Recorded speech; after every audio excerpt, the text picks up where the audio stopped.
উঠনারে জলে কাদা হলো তোমার গোটা ঘর, পা পিছলে পড়ি পাছে চলতে লাগে গো।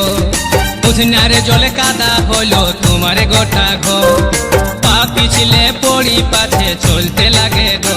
তোমার ঘরের মাঝায়